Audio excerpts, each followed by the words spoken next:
The cabin was quiet until the sound no one could mistake. The sharp crack of a slap. A stewardess, face twisted with anger, had just struck a little black girl sitting beside her grandmother. Gasps filled the aisle. Phones froze in midair. Who was this grandmother, and why did the stewardess think she could get away with humiliating her family in front of everyone? Most passengers expected her to bow her head, to swallow the insult and move on. But Evelyn Hart was no ordinary woman. With one steady glance, she shifted the air inside that plane.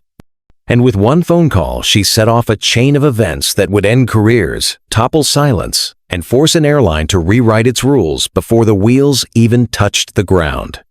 So the question is, how does a grandmother in a cardigan become the voice that changes an entire industry? And why did one slap become the spark for justice? Before we begin, tell me, where are you listening from tonight? Are you at home? In your car? Maybe winding down with your headphones? Wherever you are, don't forget to subscribe to this channel so you never miss stories like this. Now, let's begin. The cabin was hushed, the hum of the engine steady. When it happened, a sharp crack cut through the air like a whip. Gasps, the kind that freezes a room. The little girl's cheek flushed red where the stewardess's hand had landed. She couldn't have been more than 7, her braids tied with pink ribbons. She had only pressed the service button. A child asking for water. Now she sat stunned, lip trembling, the imprint of a grown woman's fingers marking her skin. Her grandmother, Evelyn Hart, rose slowly from her seat, 70 years old.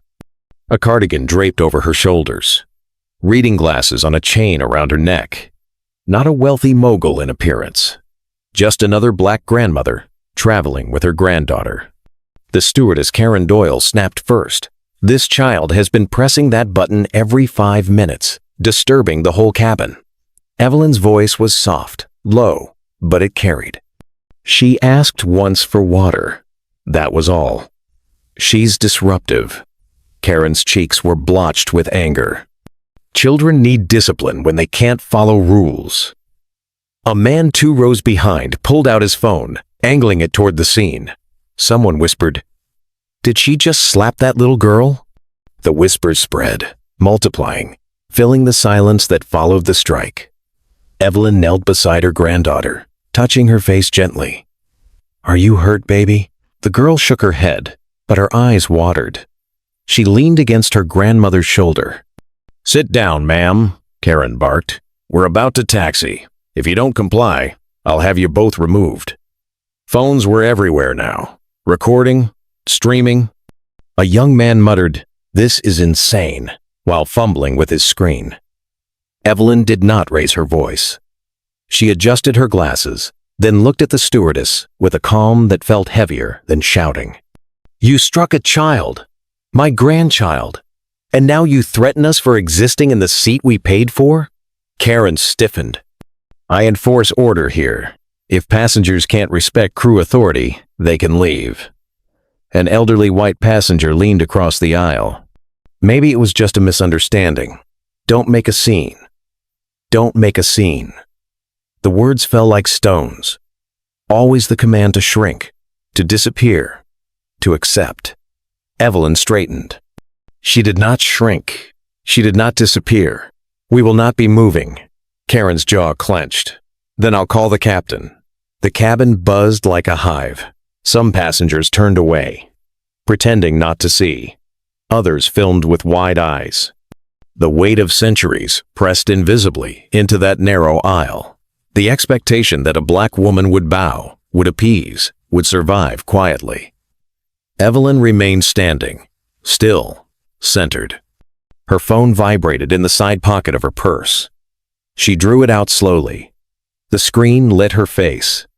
She pressed one contact, held the phone to her ear. "Hello," she said calmly. "It's Evelyn." "Yes, there's been an incident. The cabin crew struck my granddaughter. I'll need intervention immediately." Her tone was matter-of-fact, like someone calling in a weather report. No raised voice, no visible anger, just precision. Karen scoffed. You can't just call. But Evelyn continued, unbothered. Yes, at once. You know the terms. Activate the clause. Passengers glanced at one another. Activate the clause? One whispered. Evelyn ended the call, slipped the phone back in her purse, sat down beside her granddaughter and wrapped an arm around her shoulders. The hush was electric. People had questions, but no words. Who was this grandmother, speaking as if she held levers hidden inside the very walls of the plane? Karen laughed nervously, too loud. Whatever stunt you're pulling, it won't work. Security will remove you the moment we land. The man with the phone shook his head. Lady, you just hit a child. That's on video. Don't think this ends the way you expect. The captain's voice came from the intercom. Calm. Rehearsed. Ladies and gentlemen, we're experiencing a brief delay. Remain seated while we resolve a situation. Resolve a situation. That bland phrase for the violence everyone had just witnessed. Evelyn kissed her granddaughter's forehead. Stay calm, sweet pea. Remember what I told you. Dignity isn't given. You claim it, the girl whispered back. Small but steady. Yes, Grandma. Karen crossed her arms, glaring. You think your little phone call means anything? But Evelyn didn't reply. She sat with her hands folded neatly, as if awaiting a service long overdue. The first-class cabin was silent, except for the buzz of phones. Dozens of strangers now had evidence, and the world outside was already watching. Comments streamed in on screens. Outrage, disbelief, demands for accountability. And still, Evelyn sat, quiet, waiting, because she knew. She knew that within minutes a call would ring at airline headquarters. She knew that call would trigger a clause written in legal ink months ago, a clause few executives imagined would ever be used. She knew the stewardess who slapped her grandchild was not just facing an angry grandmother. She was facing the woman who could, with a single call, reorder the entire hierarchy of the airline. Passengers shifted in their seats, murmuring. The story was no longer about a slap. It was about the mystery of the grandmother in the cardigan who made one phone call and then sat perfectly still. Karen leaned down, hissing under her breath. You're bluffing. Evelyn turned her head. Her gaze was steady, her voice level. We'll see. And for the first time since the slap, the stewardess looked unsure. The cabin lights dimmed as the engines powered down. They weren't going anywhere yet. Something larger was already in motion. Something larger was already in motion. The engines idled into a low hum. The lights softened. The aisle seemed to narrow, as if the plane itself wanted to hear. Passengers leaned toward the center like flowers bending to a secret. A teenage boy with a baseball cap held his phone up but kept stealing glances at the grandmother, as if the camera might miss what his eyes could not. A woman in a navy suit, traveling for work, stopped typing and slid her laptop into the seat pocket. An older couple across the aisle clasped hands. No one stood. No one breathed too loud. Evelyn sat with her granddaughter tucked against her side. She took a tissue, folded it into a small square, pressed it lightly to the red mark on the child's cheek. Cold helps, she murmured. Then she reached for the service card in the seat back and wrote down the time, the gate, the flight number. Her handwriting was steady, elegant. She wrote the stewardess's name too, Karen Doyle. She had read the badge earlier without seeming to. She added the captain's last name from the safety welcome. She dotted each I with care. Grandma, the little girl whispered. Does it hurt more later or now? What's your name, baby? A woman across the aisle asked gently. Nia, the girl said. It hurts less when someone believes you, the woman told her. She was in her 60s, her hair silver, her eyes kind. She looked at Evelyn and gave the smallest nod, the kind women trade in waiting rooms and church aisles. I see you. I'm with you. Karen hovered 3 rows ahead, arms locked. She kept looking toward the galley phone like it owed her an answer that refused to come. She tried to reassert routine. Seat backs up, devices in airplane mode. The commands sounded brittle. Glass dropped on tile. The cabin phone rang in the galley. A quick trill. Karen snatched it up. Forward cabin. She listened. Her posture changed by degrees. Shoulders back, then forward, then tight. I have authority, she said to the receiver. I followed the procedure. Another pause. No. I will not apologize to a child who... She stopped. Her eyes flicked to Evelyn. Fine. A younger flight attendant, wide-eyed, hurried from the coach. Her name tag read Mia. She carried a small bag and an ice pack. She crouched beside Nia. May I? Her voice was careful. She slipped the cold pack into a napkin and offered it to Evelyn. This should take the sting down. Thank you, Mia, Evelyn said. She used the name like a gift returned. Mia glanced up at her, surprised she had been seen. Do you want water for her? She asked. Yes, Evelyn said. And a new cup that hasn't touched anyone else's hands. Mia nodded and fled to the galley. Passengers whispered, then hushed, then whispered again. Who is she? Someone asked. Did she say activate a clause? Another asked. What clause? The words braided through the air like low strings under a tense scene. The teenage boy checked his screen. It's everywhere, he said softly to no one and everyone. People are watching. He put the phone down without being told. The act felt like respect.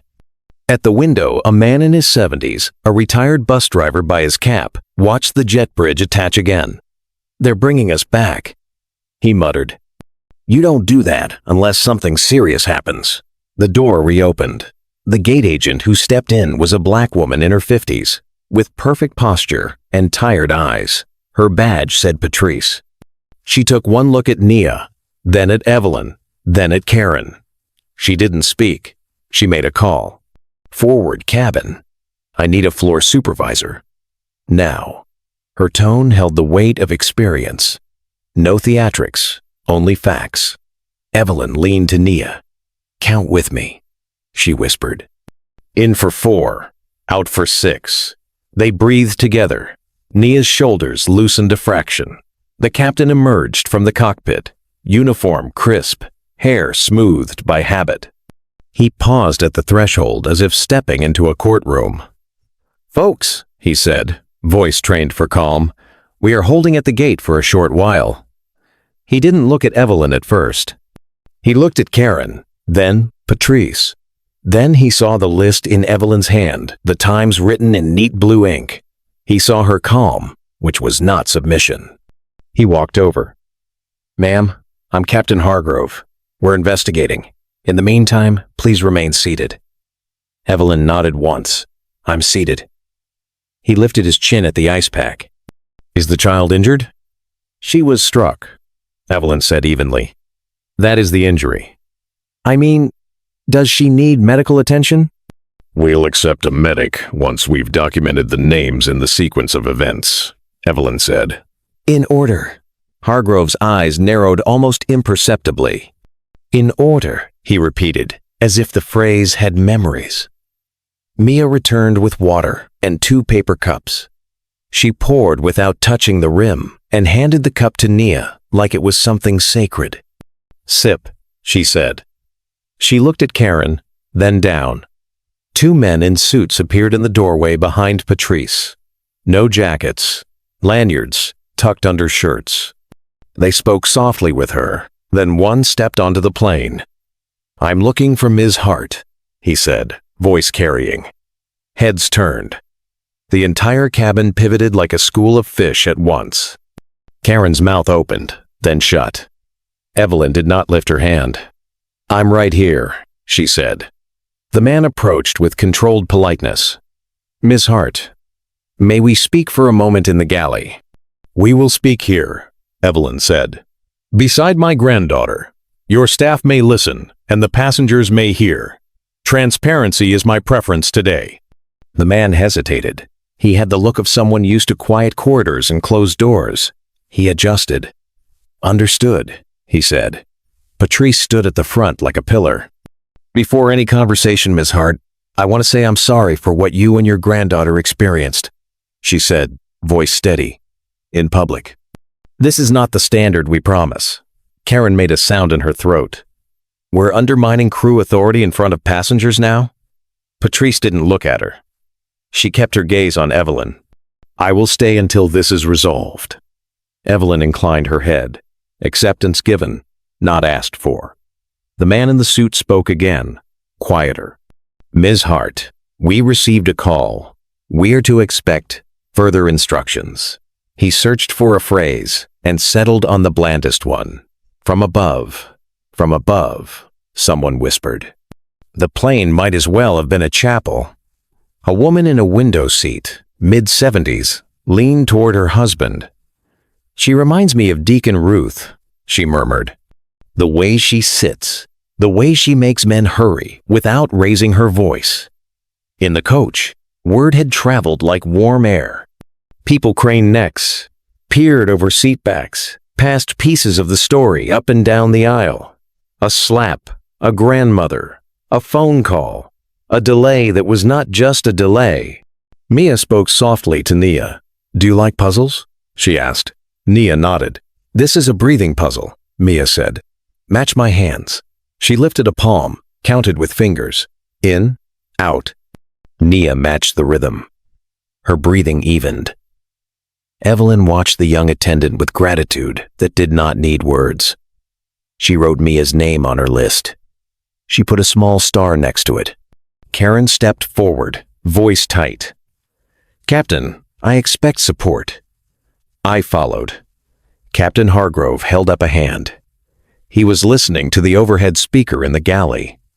A tone. Then another. Something about the rhythm made him straighten. He picked up the handset, listened, then looked at Evelyn at last. Truly looked. The change happened in his face like a shadow passing over water. The teenage boy elbowed the woman in the navy suit. "Did you see that?" He just looked at her like the pilot looks when a storm pops up on radar. The suit whispered back. "Because a storm did." Across the aisle, the retired bus driver watched the jet bridge door. A man with a laminated credential he couldn't read from here waited outside, speaking into a handset with the quiet intensity of people managing complicated things. "This is above a supervisor," he muttered. "This is head office." The older black woman who had first spoken to Nia took a breath like she was preparing a prayer. "Baby," she said to Evelyn, "do you need me to call anyone?" "I made one call," Evelyn answered. "They'll call back." The way she said it held no bravado. It was simply the forecast of a woman who had lived long enough to know the shape of weather. She glanced at her list again and added a note. Then she reached into her purse and almost absent-mindedly used a tiny silver key to lock the clasp. It was a small thing. It felt like sealing evidence. The second man in a suit came forward. "Miss Hart," he said, "for what it's worth, I have a daughter Nia's age." His voice faltered. "I'm sorry." Evelyn met his eyes. "Make it worth something," she said. Silence pooled. Even the hum of the engines seemed to wait. A ripple moved through the first rows. A journalist, no camera but the instinct showed, scribbled in a notebook. A young mother farther back touched the curls of her sleeping toddler and shifted her body so the child would not be jostled if people began to stand. A man who wore his status on his watch stopped rehearsing the speech in his head and started listening. The cabin phone rang again. 2 short chimes, 1 long. The sound clipped the air. Captain Hargrove lifted the receiver. He listened without speaking. His knuckles whitened. He asked one question. "Are you certain?" He listened more. Then he hung up with care, as if any loud sound might fracture something already fragile. He faced the cabin and spoke to Patrice in a voice passengers could hear. "We're instructed to hold the boarding door closed," he said, "and to remain at the gate." Patrice nodded. "Understood. And," he added, We are to expect a call from Miss Hart. There it was, not whispered, not guessed, told. Karen stared at the captain. A call for a passenger? She said. Through the secured line? No one answered her. Evelyn's phone rested face down on her palm. She didn't look at it. She didn't need to. The timing was no longer hers. It had moved upward, outward, into rooms with long tables and people whose names very few passengers ever learned. She smoothed Nia's braid and watched the door as if watching a horizon. Nia lifted the cup, took a careful sip. Is it going to be a long call? She asked. Long enough, Evelyn said. The intercom clicked again, a single tone this time. The sound settled over the rows like a final bell before a verdict. Captain Hargrove picked up the receiver a third time. He listened for a heartbeat, then turned his head, eyes finding Evelyn the way a compass needle finds north. The call had arrived. The captain's eyes fixed on Evelyn as he held the handset, the silence stretching like a taut string across the cabin. Passengers leaned forward, ears straining. Even the hum of the engines seemed to fade. He spoke into the receiver, his voice carefully neutral. Yes, she's here. Then a pause. His jaw tightened. Understood. He turned, handset extended. Miss Hart, the call is for you. The words hit, like a stone dropped in still water. Ripples of shock moved through the cabin. A passenger laughed under his breath, not in humor but disbelief. They patched a call through. To a passenger? Karen barked. That's impossible. Calls don't come through to passengers. Yet here it was. The impossible. Arriving on a corded handset. Evelyn rose without hurry. She adjusted her cardigan, brushed her granddaughter's shoulder with steady fingers, and stepped into the aisle. Her movements were unhurried, but the effect was electric. A grandmother walking with the dignity of a queen toward the galley phone. She took the handset from the captain. This is Evelyn. Passengers craned to listen. They could hear only her side, but that was enough. Yes. I've documented the incident. Yes. With names and times. Her voice never lifted. She might have been reciting a grocery list, except her words had the weight of law. Karen sputtered. She can't. She doesn't. Her protest trailed off under the weight of the silence, pressing back at her. Evelyn listened, nodding once. The clause is acknowledged. Then you understand what that means. Another pause. Her eyes flicked to the stewardess, then to the captain. Effective immediately. The captain's forehead beaded with sweat. He stared at the carpet as if it might swallow him whole. Passengers murmured. One whispered, "She's pulling rank." Another muttered, "What kind of rank?" The retired bus driver leaned toward his wife. "I drove 40 years and never saw anything like this. She isn't bluffing. Whatever's happening, she holds the reins." Evelyn turned slightly, so her voice carried into the cabin. "Yes, I will remain on board. No, the child doesn't need a hospital visit, only proper respect and record of care. And yes, I agree. Discipline must be swift. The public already knows." The teenage boy's phone buzzed with comments. "It's blowing up," he whispered. "People are saying she owns stock. People are saying she's on some board." Evelyn's granddaughter clutched the armrest. "Grandma?" she whispered. Evelyn covered the microphone with her hand. "It's all right, sweet pea. Keep breathing." Then she uncovered it and spoke into the handset again. "Yes, I'll stay visible. That will be best." She listened, nodded once more, then ended with 4 words that landed like hammers on stone. "Make it official. Now." She returned the handset to the captain, whose hand trembled slightly as he took it. She didn't sit immediately. She stood in the aisle, her gaze steady on Karen. Moments later, Patrice's radio crackled. "Supervisor, headquarters confirms. Crew reassignment, effective immediately." Karen froze. "Reassignment?" The man in the suit at the front stepped forward. "That's the soft word," he said quietly. The real one is termination. Passengers exhaled at once, as if a storm door had opened. The whispers grew louder. A woman clapped once, then stopped, as if unsure whether it was allowed. Karen's face was drained of color. You can't fire me in front of passengers." Evelyn finally spoke to her, voice even. "You struck a child. You shamed yourself before passengers. The passengers deserve to see accountability, not secrecy." Karen turned to the captain. "Say something." But Hargrove's eyes were on Evelyn now, not her. He looked like a man realizing the compass had changed direction, and he had been following the wrong north. The man in the suit removed a document from his folder and placed it on the galley counter. "By order of the governance clause, you're relieved of duty effective this moment. Collect your belongings." The entire cabin was silent. Phones raised like 100 unblinking eyes.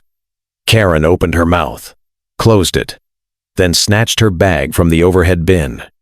She stormed down the aisle, her shoes striking like gavel blows. The silence followed her until the boarding door opened and she vanished into the jet bridge. Passengers whispered again, but the tone had shifted. Not pity, not shock. Awe. Evelyn sat back down beside Nia. She smoothed the child's braid. "Do you feel safer now?" "Yes, Grandma," Nia whispered. Patrice leaned in, low enough only Evelyn could hear. "What exactly are you to them?" Evelyn's answer was simple, almost casual. "A shareholder, with a clause they hoped they'd never see tested." Patrice's eyes widened. She nodded slowly, the pieces locking into place. At the back, someone muttered, "She doesn't just fly the plane, she owns the sky." Phones buzzed with news alerts. The story was already on the move, spreading beyond the cabin, beyond the airport. And Evelyn sat quietly, a child at her side, the world rearranging itself around her. The call had shifted everything. The boarding door had closed again. The aircraft wasn't moving, but the air inside was no longer heavy with confusion. It was charged, alive, every breath threaded with the sense that something larger than travel was unfolding. Evelyn remained still in her seat, one hand resting on Nia's shoulder, the other on the folded list she had written with her neat blue script. To anyone else, it looked like a scrap of paper. To Evelyn, it was an evidence chain: names, times, actions that would soon feed into a system most of these passengers didn't know existed. Across the aisle, Patrice stood with arms crossed, her eyes sharp. She wasn't here as a gate agent anymore. She was here as witness.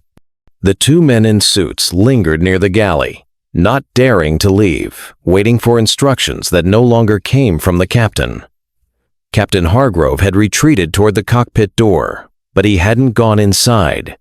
He kept glancing toward Evelyn, as though the shape of authority had shifted, and he was still trying to understand where he fit.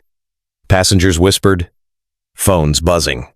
Some had lowered their devices, recognizing this wasn't just entertainment, it was evidence, maybe even history. Evelyn finally moved. She reached into her bag, withdrew a slim leather portfolio, and laid it across her lap. The clasp clicked open. Inside were sheets of legal paper and a tablet powered on but dark-screened. She tapped it awake with the soft familiarity of someone who knew her tools. Patrice leaned forward slightly, watching. Evelyn spoke, voice low but not secret. Clause 19C, governance breach. It's in effect now. She didn't raise her eyes from the tablet. One of the suited men cleared his throat. Yes, ma'am, the trigger has been filed. The cabin filled with murmurs. Trigger. Filed. Words that didn't belong to travelers in a plane, but to courtrooms and contracts. What does that mean? Whispered a businessman in the second row. Governance breach, the woman in the navy suit whispered back. It means somebody just activated a system that overrides everyone on this aircraft. Evelyn looked up, her glasses catching the cabin light. She addressed no one and everyone at once. This incident will not be buried in reports, not brushed aside as crew discretion. The system is now engaged. Every decision from this point is recorded and reviewed. Karen was gone, but her shadow lingered. Passengers shifted, realizing they had just witnessed more than a firing. They had witnessed a switch flip in a hidden network of authority. Captain Hargrove stepped forward finally, voice rough. "Ms. Hart, with respect, are you taking over this flight?" "No, Captain," Evelyn replied evenly. "You'll land the aircraft as planned, but everything else, the process, the accountability, the chain of consequence, is mine now." He blinked, absorbing it. Then, almost reluctantly, he nodded. "Understood." The young attendant, Mia, appeared again, hovering near the aisle with 2 bottles of water. She handed one to Evelyn, one to Nia. Her hands trembled, but her voice was steady. I'm glad you made the call," she said softly. Evelyn touched her wrist lightly. "You'll be remembered for the way you cared, Mia, not the way others failed." The boy in the baseball cap whispered to the woman beside him. "She talks like she's already in charge of everything." "She is," the woman murmured. At the front, Patrice's radio crackled again. A clipped voice came through. "Confirming activation of Clause 19C. Supervisory override in effect. Passenger Hart holds standing authority." Patrice froze, then looked directly at Evelyn. There was no doubt now. This wasn't a rumor, it was a system. The businessman in row 2 set his phone down and rubbed his forehead. "We're watching a live corporate coup, aren't we?" The retired bus driver shook his head. "Not a coup, a correction. Systems are built to protect people. Sometimes you just need the right hands on the switch." Evelyn scrolled on her tablet. On the screen, a document opened. Flight reports, staff rosters, disciplinary logs. She read them silently, her eyes narrowing once, then relaxing. She turned the device so Patrice could see.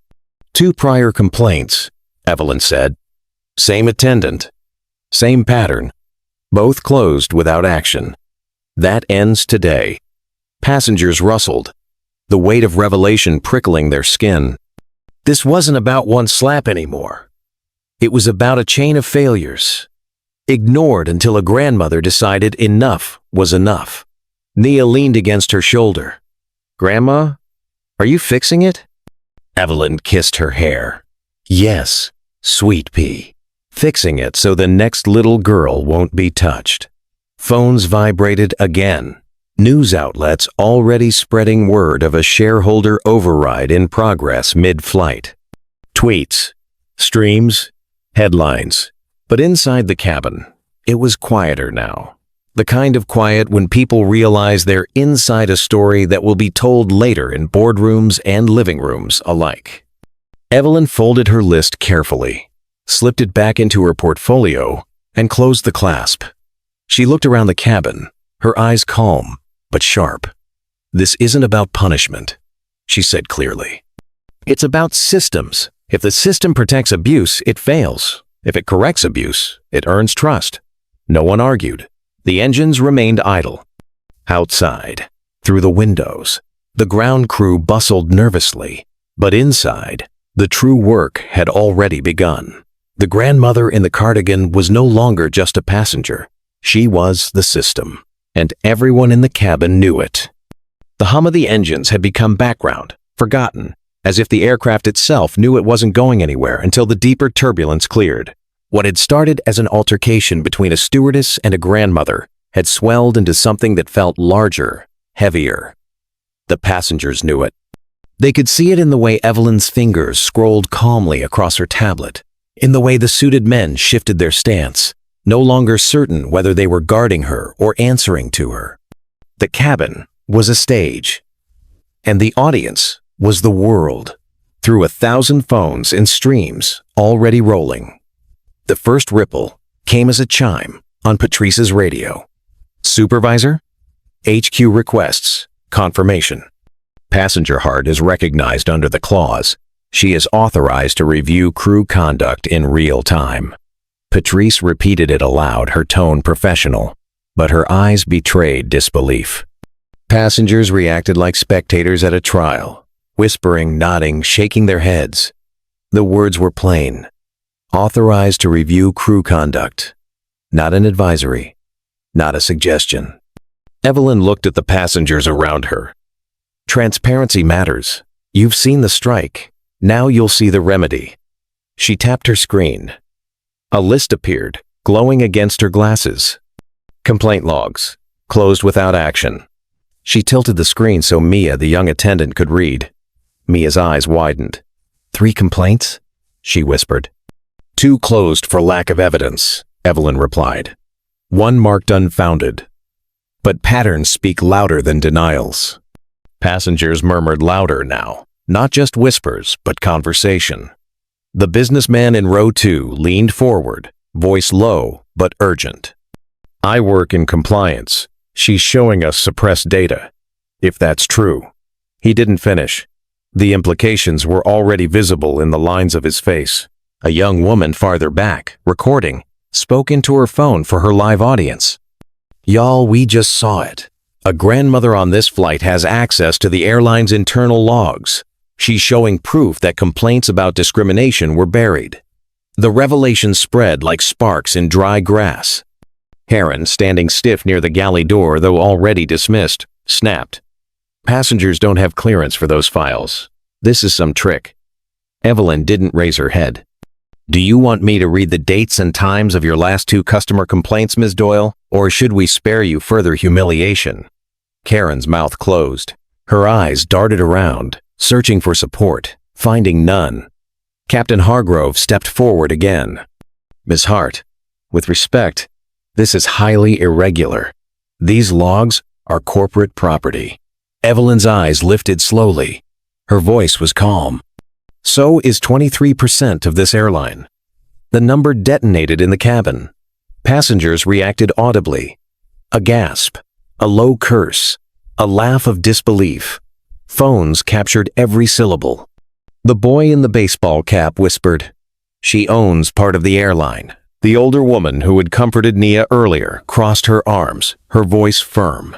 Then she doesn't just have a seat. She has a stake. Evelyn closed the portfolio again. No system corrects itself out of goodwill. It corrects because ownership compels it. Patrice looked stricken, realizing the depth of what was unfolding. She raised her radio again, but her hand shook as she pressed the button. Confirmed. Stakeholder authority invoked. Governance panel notified. The businessman in row 2 whispered fiercely. She just shifted this from a customer service issue to a governance crisis. That's a board-level firestorm. Mia glanced at Evelyn, eyes bright with something like hope. You're really going to change it, aren't you? Evelyn met her gaze. Steady. Change is not a promise. It's a procedure, and the procedure begins now. Phones buzzed, notifications piling up. One passenger turned his screen toward the others. It's already on the news. Local outlets, national feeds. They're quoting her. Ownership compels correction. The ripple was spreading beyond the cabin, into boardrooms, into stock tickers, into conversations in offices where no one had ever met Evelyn Hart, but all would know her name by nightfall. The retired bus driver spoke up again, voice carrying. I drove routes through storms, through riots, through broken schedules. Folks forget. The system only works if the people inside believe it works. You show them buried complaints. You show them ownership that's not just fixing a seat assignment. That's fixing the route. People nodded. The metaphor stuck. Karen finally pushed past, heading toward the door, muttering about lawyers. No one stopped her. No one followed. The story had already left her behind. Evelyn reached for Nia's hand. Sweet pea, remember what I told you? Nia whispered. Dignity isn't given. You claim it. Say it louder, Evelyn encouraged. The child repeated it, stronger this time. Passengers heard. Phones caught it. The phrase traveled out into the streams, short and sharp, already turning into a rallying cry. The cabin no longer felt like a waiting room. It felt like a courtroom, a newsroom, a boardroom, all at once. Every glance, every whisper carried weight. People were realizing they weren't just passengers, they were witnesses to an unfolding correction, one that would echo long after the plane touched down. And as Evelyn sat back, her list folded neatly again in her lap, she knew the revelations were no longer contained. They were in motion.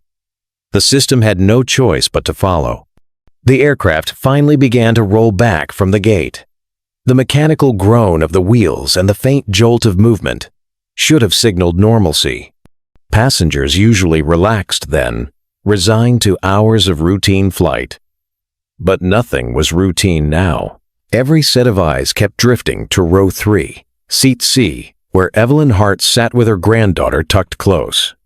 The child leaned against her shoulder, half drowsy but safe, while Evelyn kept her tablet lit and her portfolio open. The hum of the engines was just background noise to something much larger. Patrice's radio crackled again.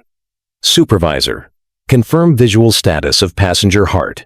External comms, request her acknowledgement. Patrice hesitated, then repeated the message aloud. Ms. Hart, headquarters, requests confirmation that you remain on board. Passengers exchanged glances. Headquarters wasn't asking for the captain. They weren't asking for the crew. They were asking for her. Evelyn lifted her head. Tell them I am present. Patrice pressed her radio. Confirmed. Passenger Hart acknowledges. The businessman in row 2 let out a low whistle. They're not just listening to her, they're reporting to her. The teenage boy with the phone was still streaming. His voice trembled with awe. Y'all, headquarters is talking to her like she runs the flight. Evelyn shifted her glasses. Not the flight, the system above it. The captain emerged again, shoulders stiff. His face carried the look of a man, used to control, who now realized his authority had limits he'd never considered. Ms. Hart, he said quietly, this is still my aircraft. Evelyn nodded once. Yes, Captain, and it will be your hands on the controls. But make no mistake, this cabin is under governance review. Every move from here is recorded. The murmurs returned, stronger. Passengers weren't merely observers anymore. They were part of the record. Nia stirred, lifting her head. Grandma, are we still flying? Yes, sweet pea. We're still flying. But the sky listens now. The phrase rippled through the cabin like a dropped pebble into a still pond. Passengers repeated it in whispers. The boy whispered into his stream.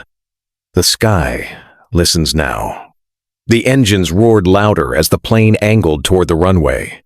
But the real roar came from phones buzzing in hands, messages flying outward. News alerts spread faster than the aircraft could roll. Headlines already scrolled. Black shareholder overrides airline crew mid-flight. Grandmother enforces governance clause. Karen was gone, but her ghost lingered in the tension. Every passenger felt it, the weight of a strike against a child, the way silence had tried to smother it. Now the silence was gone. The sky itself seemed to carry the story. Evelyn tapped her tablet again. A graph appeared. Complaint frequency, ethnicity data, termination rates, patterns that weren't coincidence but systemic failure. She turned it toward Patrice, who swallowed hard. This isn't an isolated strike, Evelyn said quietly. Yet the whole cabin heard. It's part of a pattern, and patterns require reform. Patrice pressed her lips together. They'll deny it. They can deny a moment, Evelyn replied. They cannot deny a system once it's revealed. The businessman muttered. She's not just addressing this crew. She's building the case for restructuring. The retired bus driver shifted in his seat, voice low but firm. What you're seeing is leverage. You get enough people watching, enough people angry. The sky listens because it has no choice. The woman in navy clasped her hands, eyes bright. And she knows how to use it. Nia tugged her grandmother's sleeve. Grandma, does the sky always listen? Evelyn kissed the top of her head. Only when people speak can they ignore them. The cabin lights dimmed for takeoff, but no one closed their eyes. This was not a flight to nap through. The engines roared, the plane surged forward, and as wheels left the ground, passengers felt more than lift. They felt momentum, the kind that carried not just bodies through clouds, but truth through barriers. Above the runway, climbing into open air, Evelyn leaned back. She didn't need to raise her voice. The sky was already carrying it for her. The plane leveled at 30,000 feet, steady against the horizon. Usually at this point, passengers unclipped their belts, ordered drinks, or stared blankly at screens. Not today. The air was taut, alive with the sense that they were inside something larger than a flight path. Evelyn Hart sat with her granddaughter resting against her side, her cardigan draped neatly across both their laps. She had not spoken in several minutes, but her silence was heavier than a speech. The passengers, the crew, even the captain, every one of them seemed to orbit her stillness, waiting. The first sound was the boy's phone buzzing again. He frowned. "They're saying the stock price dipped already, just from the news that broke." His voice was hushed, reverent. The businessman in row 2 leaned forward, sharp. "Markets are responding in real time. Governance crises scare investors. But the right response, the right correction, can turn fear into strength." Patrice, clutching her radio, murmured, "Headquarters says the board is convening an emergency session, mid-flight.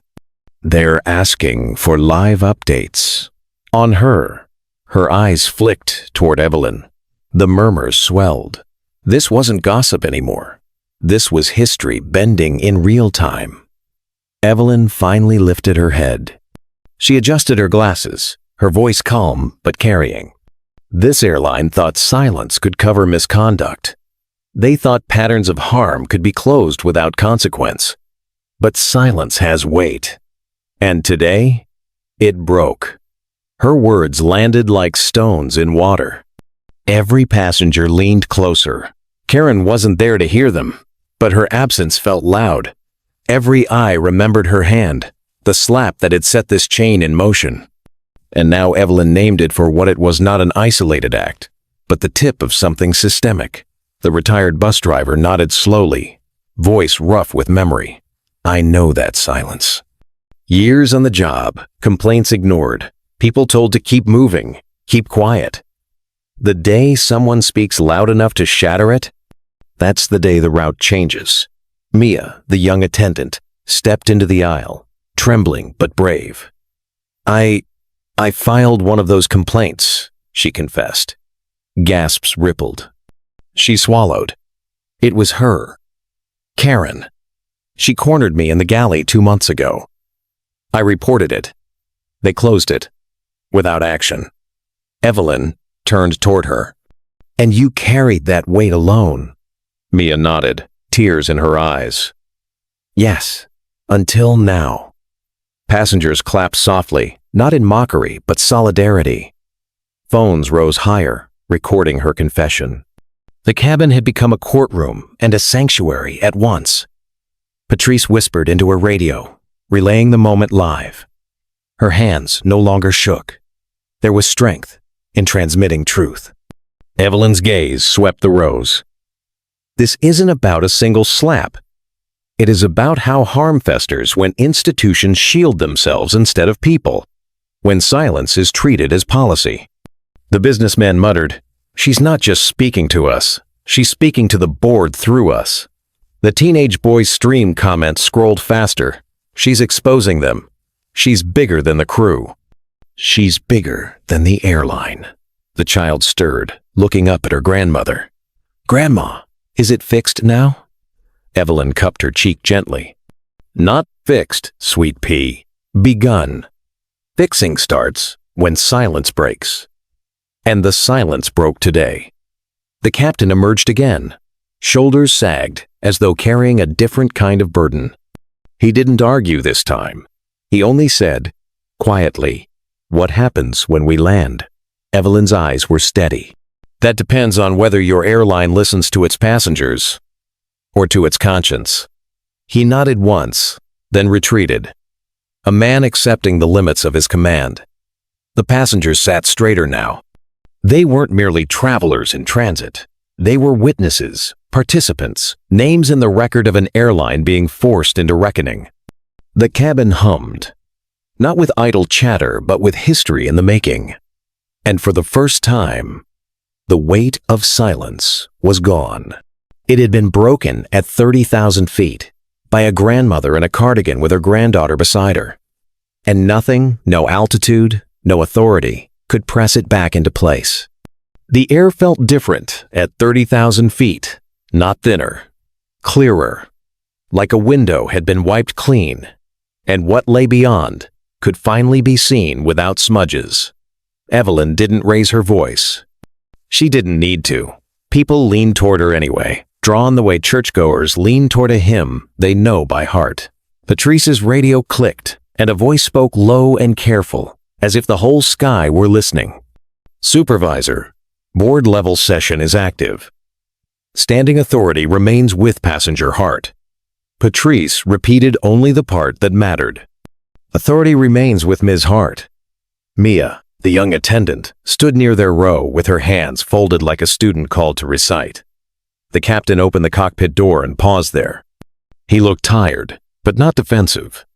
A man ready to take instruction because instruction, for once, felt like the clean thing. Evelyn touched Naya's cheek, checked the fading heat of the slap, then looked up. "We'll begin with acknowledgments," she said. The captain nodded. "Publicly?" "Publicly," Evelyn said. "Hide nothing." He took the intercom. No pilot tone this time. No soft music laid under the words. Just a voice, and an aisle full of witnesses. "Ladies and gentlemen," he said, "earlier today a member of our crew struck a child. That was wrong. It failed our standards and your trust. On behalf of this flight, I apologize to the family and to everyone who had to witness it. We are under governance review initiated by a shareholder on board.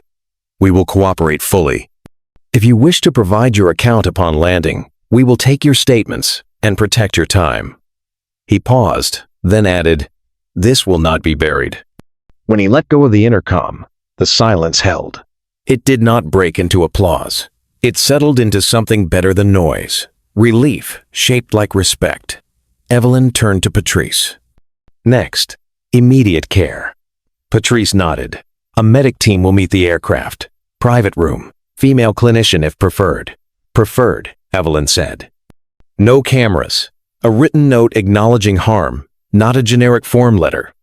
And compensation is not a hush payment. It is restitution." Patrice relayed it word for word. She didn't edit. She didn't soften. This was not the hour for softening anything. "Now the crew," Evelyn said, looking at the captain. "Safety first. You will fly us to our destination. Upon landing, you will step back from duty pending review. Your rank is not on trial, but your response is. You will be evaluated for how you correct, not only for how you fly." He accepted it with a single nod. "Understood." Evelyn lifted the portfolio lid and slid out a short page. "Interim protocols," she said, and tapped 3 lines with her fingertip. "First," she said, looking at Mia, "a code phrase any crew member can use when they witness bias or abuse. A phrase that halts action and summons a supervisor without putting the whistleblower in a fight." Mia blinked, like, "A break." "Exactly, a break," Evelyn said. "Today, the phrase is simple. Passenger dignity review. Say it once. Everything stops." Patrice spoke into her radio and repeated the phrase. She didn't ask permission. She broadcast it. "Second," Evelyn continued, "a way for passengers to report harm that does not disappear. When we land, there will be a staffed desk near our gate with an actual person empowered to log statements. Not a website. Not a QR code. A person with a notebook and a name tag. People look a human being in the eye when they tell the truth, and the truth deserves a face." The retired bus driver nodded so hard his cap tilted. "That part. he said softly. Third, Evelyn said, no retaliation. The young attendant who offered care will not be punished for kindness. Put it in writing. Patrice's voice was steady as she transmitted each line. Something in her shoulders lowered, as if a weight she hadn't named until now had been set down. The teenage boy checked his screen and whispered to his live audience. It's happening in real time. They're making new rules at cruising altitude. The businessman in row 2 watched like a man tracing an elegant proof. She's building guardrails, he murmured. Not just pronouncements. Phones buzzed across the cabin. Someone read aloud without thinking. Headlines are calling it a reset. Evelyn's mouth tipped at one corner. Words are cheap. Watch what follows. What followed moved like dominoes. At the next hub downline, 10 minutes of departures were paused so managers could brief their teams with the new phrase. At 2 smaller airports, supervisors gathered crews in break rooms and read the apology from the flight aloud, then told their people the part that hurt to hear, a reminder that authority is not a license. In a glass office on a high floor where the city looked like a model village, the board chair signed off on a short statement promising person-led reporting by morning and review of prior closed complaints by week's end. The language was careful. The clock behind it was not. The world was watching, and the world had a long memory when a grandmother was at the center of the frame. Back in the cabin, Patrice's radio ticked again. Supervisor, confirm. Statement from leadership is public. Desk staffing approved. Phrase adopted network-wide. She repeated it. Passengers didn't cheer. They exhaled. Mia stepped closer. Miss Hart, she said, almost whispering. I keep thinking about the other flights, about all the times people swallowed it because they had a connection to catch. Evelyn's eyes softened. We build for them too, she said. They deserve to arrive without carrying somebody else's temper on their skin. Nia had been quiet, listening the way children listen when the room is full of adults speaking their serious voices. Grandma, she asked, will the lady who hit me say sorry? If she understands what she did, she will, Evelyn said. If she does not, the system will answer in her place. Either way, you will not be asked to carry it. Nia held that, like a stone warmed by a pocket. She nodded. The captain returned with 2 paper cups. One held water, one held apple juice. He offered them both to Nia, like a peace offering, like a ritual. For the record, he said quietly to Evelyn, I should have acted faster. For the record, Evelyn replied, you did act. Now act again when no one is filming. He took that in, as if swallowing a tablet without water, and nodded. A woman in a navy suit, who had hardly spoken since the gate, lifted her chin. What about the employees who filed complaints that went nowhere? She asked. People like Mia. They will be contacted by human beings with apology and back pay for any lost shifts tied to retaliation, Evelyn said.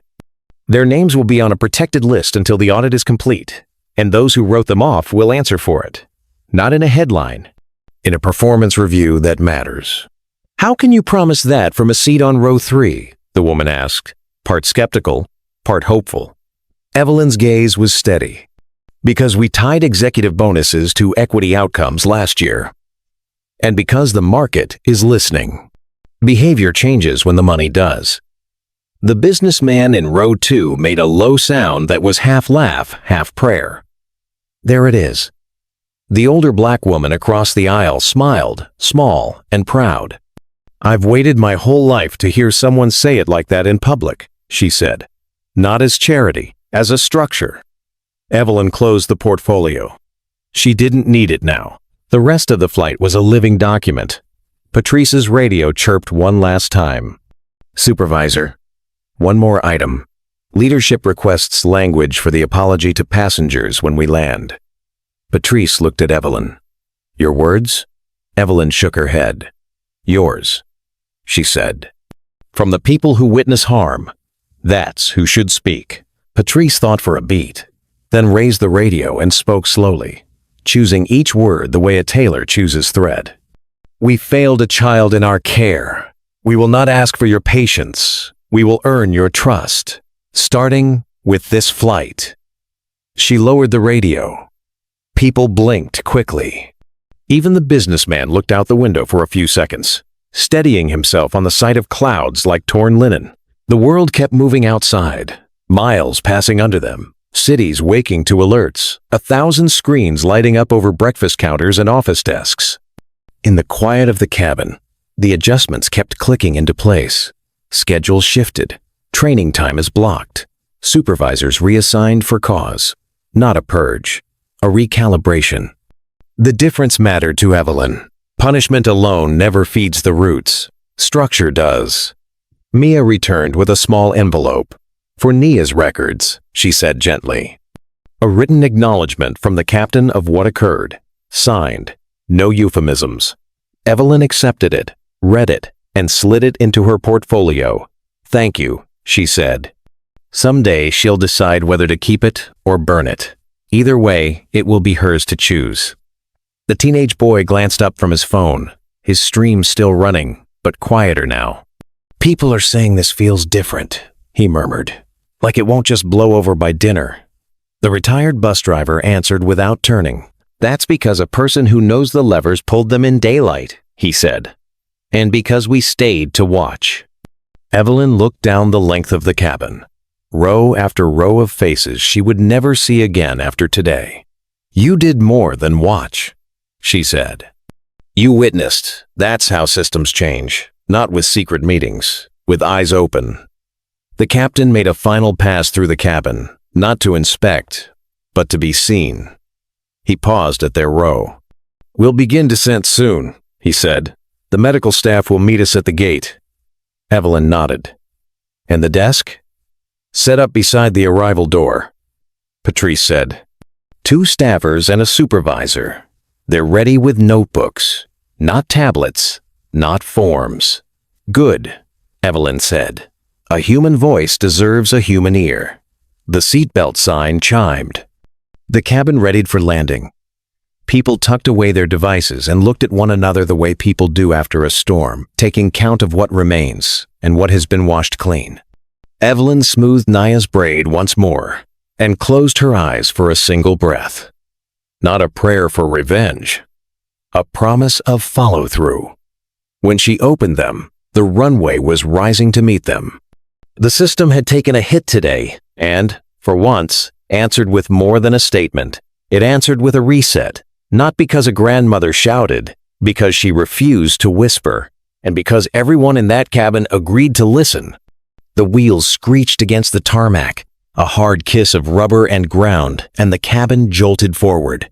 But instead of the usual applause some flights earn, this landing carried a hush, like a courtroom waiting for verdict. Passengers clutched phones, tablets, the weight of what they'd just witnessed still buzzing inside their chests. The intercom clicked, the captain's voice, firm but measured. "Ladies and gentlemen, we will remain seated until instructed otherwise. A medical team and governance staff will be boarding shortly. Please keep your belongings stowed. This arrival is under review." Nobody groaned about delays. Nobody argued. They understood. This wasn't a landing. It was the beginning of judgment. The door opened with a metallic sigh. Not just medics filed in, but 3 figures in dark suits, badges clipped to their lapels. They weren't security. They weren't airline brass. They were governance leads, the kind who usually stayed behind tinted windows in offices far above street level. Yet here they were, climbing into a cabin that still smelled faintly of fear and jet fuel. "Passenger Hart?" one asked, scanning. Evelyn rose slowly, steadying her granddaughter with a hand. Her voice was calm, present. The lead inclined his head. "You've invoked Clause 7. We're here to enact." Phones lifted, catching every word. A table was rolled in, narrow but solid, wedged into the galley like a makeshift tribunal bench. Files laid down. A recorder clicked on. And suddenly, this was no longer a flight. It was an emergency reform session, mid-terminal, mid-history. The lead cleared his throat. This review concerns Flight 482. Allegation: assault of a minor by crew. Preliminary findings confirm misconduct. Secondary review identifies systemic closure of prior complaints. Under Clause 7, immediate reforms are mandated. Ms. Hart, you have standing to propose. Gasps rippled. Evelyn adjusted her glasses, then placed her hand lightly on Nia's shoulder. The girl sat wide-eyed, watching her grandmother command a room the way most people command their own kitchens. My proposal, Evelyn said, voice low but precise, begins with acknowledgement. Written apologies to all passengers on this flight. No boilerplate. Each one signed by an officer of rank. Second, Karen Wilson, the attendant responsible, terminated with cause. Third, review of all prior closed complaints involving this base, reopened under independent oversight. Fourth, creation of a permanent passenger dignity review office, staffed by individuals not beholden to airline management. And fifth, mandatory bias training tied directly to promotion eligibility. She folded her hands. Not in 6 months, not next quarter. Today. Effective now. The governance lead blinked. That scope is, Evelyn interrupted sharp as a gavel. That scope is survival. Your stock already dips. Investors are watching. This is not kindness, I suggest. It is liability control. The businessman in row 2 muttered. She's talking their language now. The second official scribbled notes, then whispered to the lead. The lead nodded slowly. Motion entered. Any objections from operating leadership? The captain raised his hand slightly, not in protest but in formality. No objections. I witnessed the harm. I stand by the review. Patrice, clutching her radio, added, the crew will comply. Effective immediately. The lead exhaled. Then it is enacted. The recorder clicked. The stamp of permanence landed in that little galley like thunder. Passengers clapped, not wild but steady, deliberate, like jurors approving a verdict. Mia, the young attendant, trembled as she stepped forward. What about us?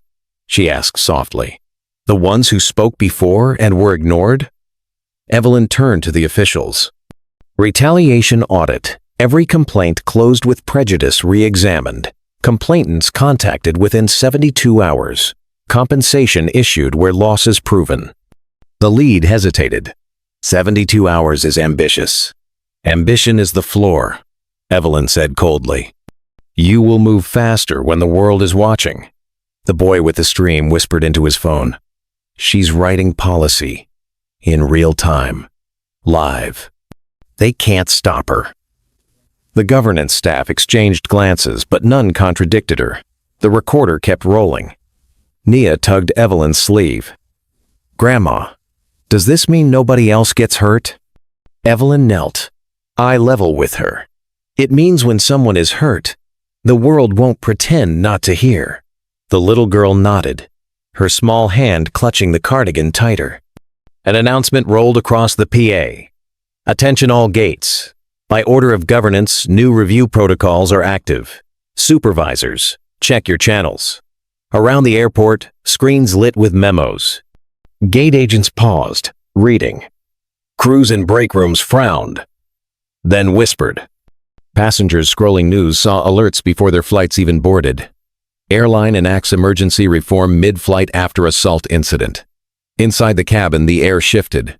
Fear had been heavy. Now, something sharper has replaced it. Accountability.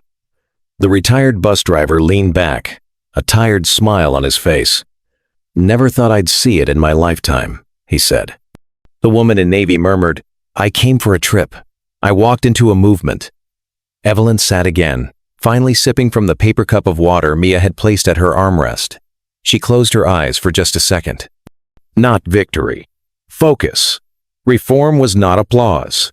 It was bricklaying, one clause at a time. The governance lead stood. Session closed. Implementation begins immediately. Passenger Hart, thank you for your intervention, Legacy review to follow.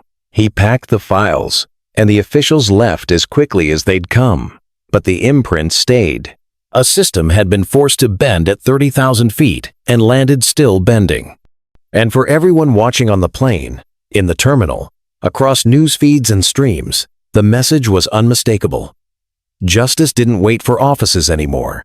Justice had boarded a flight, sat in row 3, and rewritten the rules mid-air. The jet bridge yawned open, metal groaning as the cabin door unlocked. Normally, passengers shuffled off with earbuds in, minds already on baggage claims and taxi lines. Not this time. They disembarked like people leaving a courtroom, every step carrying the weight of testimony given and history witnessed. Cameras flashed from behind the glass. Reporters hadn't been allowed inside, but word had flown faster than luggage. Whole clusters of microphones stood waiting, yet it wasn't Evelyn who rushed toward the spotlight. She held Nia's hand, steady and unhurried, cardigan pulled tight, as if shielding the girl from the frenzy outside. "Passenger Hart, one statement," someone shouted through the glass. She didn't answer. Not yet. She didn't have to. The story was already writing itself in headlines. At the gate, 2 folding tables had been set up just as she'd ordered. Real people behind them, pens and notebooks, not cold tablets. A sign above read, "Passenger Dignity Review Desk." A woman from row 12 walked straight up, her hands trembling as she wrote. Another man followed. Then a line formed. People didn't want refunds. They wanted their words to count. The governance officials watched, clipboards in hand. But this time, they weren't leading. They were witnessing, just like the rest. Nia tugged Evelyn's sleeve. "Grandma, can we go home now?" Evelyn smiled faintly.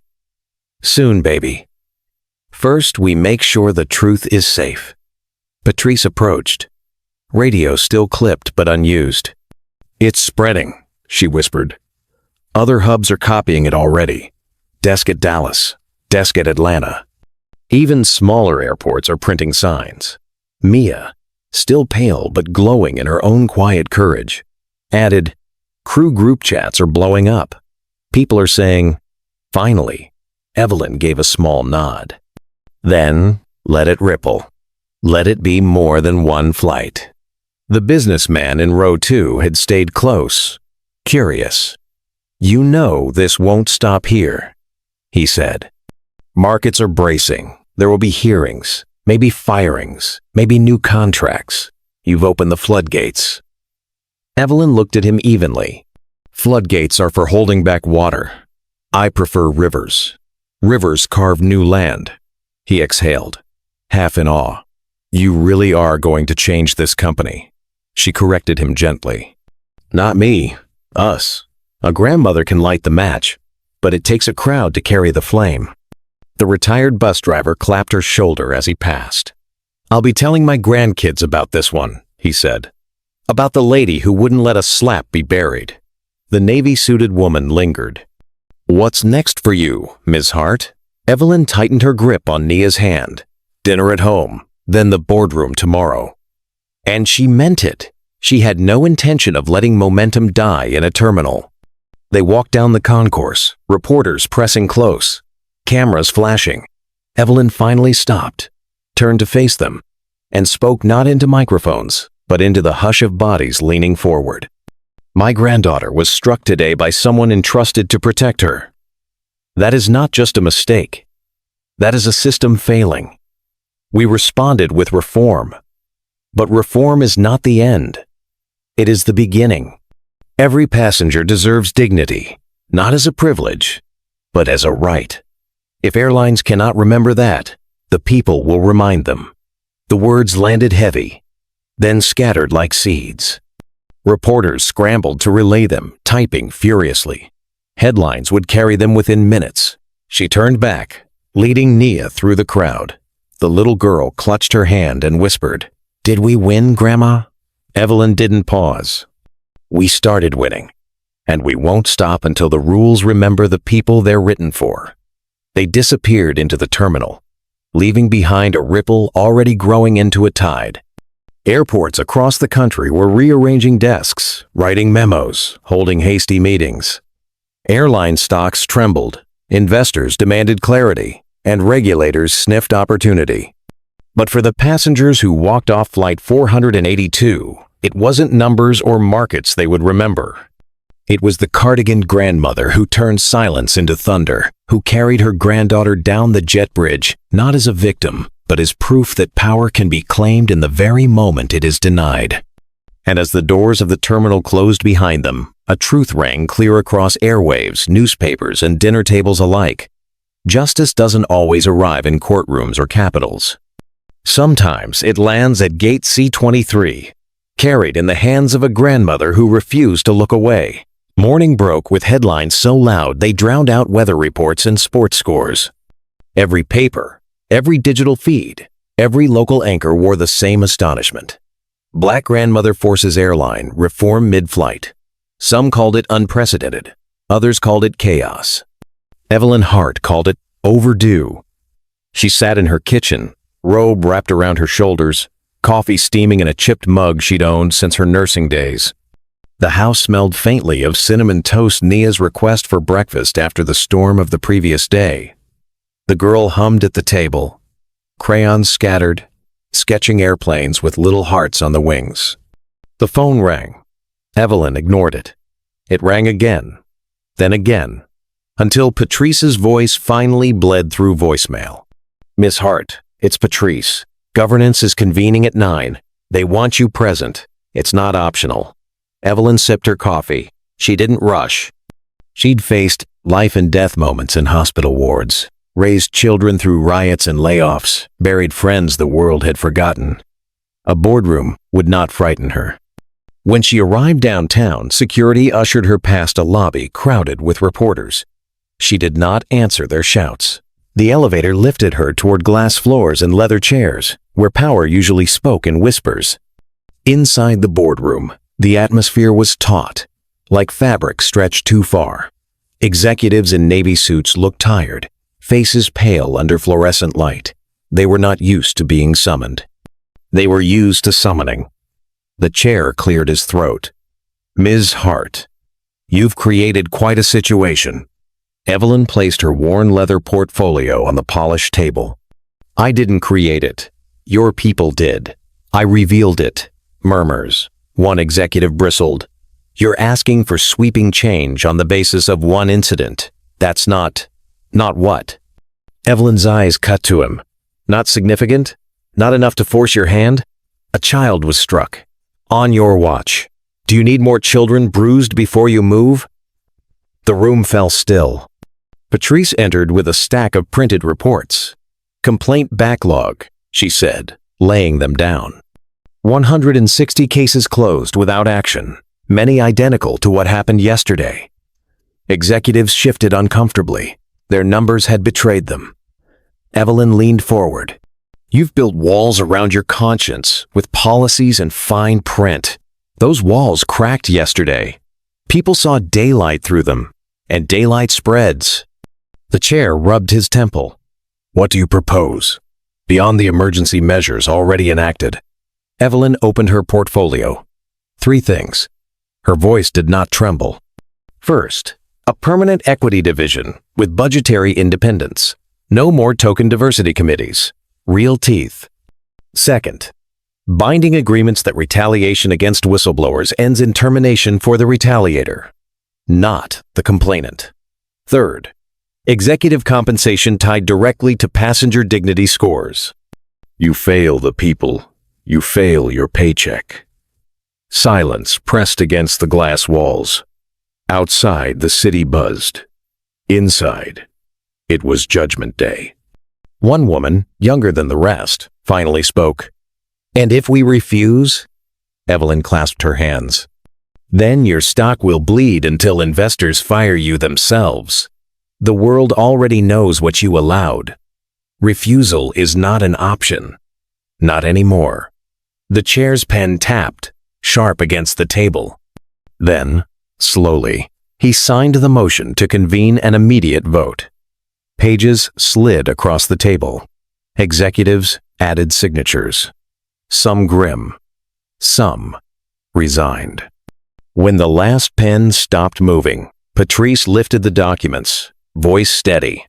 Reforms ratified, effective immediately. It was done.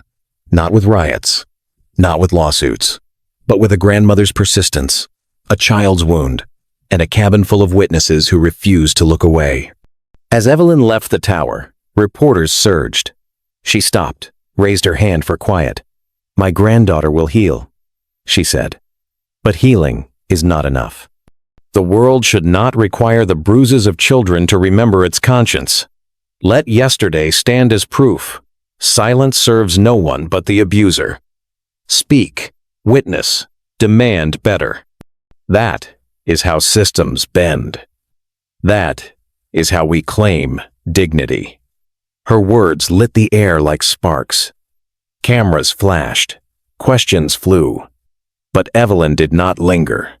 She turned back toward Nia, toward the small house with crayons on the table, where legacy began in the everyday. By evening, her face had circled the globe. Women who had swallowed insults at ticket counters. Men who had been told to wait quietly when wronged. Elders who had endured decades of silence. They all saw themselves in her. Messages poured in. Some whispered thanks. Some shouted praise. Others shared their own scars. It was no longer just Evelyn's fight. It belonged to them all. And in living rooms from Detroit to Houston, in churches and hair salons, in bus depots and union halls, a new refrain took root. If Evelyn Hart could stand her ground on a plane at 30,000 feet, then surely they could stand theirs on the ground. Justice had boarded Flight 482. Justice had walked down the jet bridge. And now, justice was on the move. Unstoppable, carried in the hands of a grandmother who refused to whisper. I want to thank you, from the bottom of my heart, for staying with me until the very end of this story. Stories like Evelyn Hart's are not just about airplanes or one single moment of injustice. They are about the truth that no one is ever too small, too old, or too overlooked to stand up and shift the weight of an entire system. For women of color, especially our elders, this story is a mirror. How many times have you been told to be quiet, to sit down, to let things slide? Evelyn refused, and in that refusal, she gave all of us permission to hold our heads higher. She showed that courage doesn't always roar. Sometimes it speaks calmly, steadily, and refuses to be moved.